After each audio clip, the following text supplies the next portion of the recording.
On this short quick video guys, I'm gonna show you how to fix Snapchat login problem. First thing, open the settings on your phone, open the apps manager.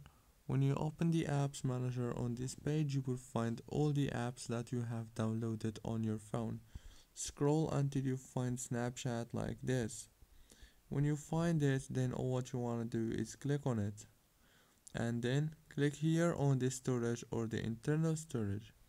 Click on clear data and click on delete.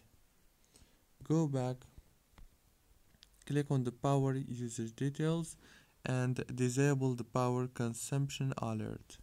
And then go back again and this time click on this force stop right here.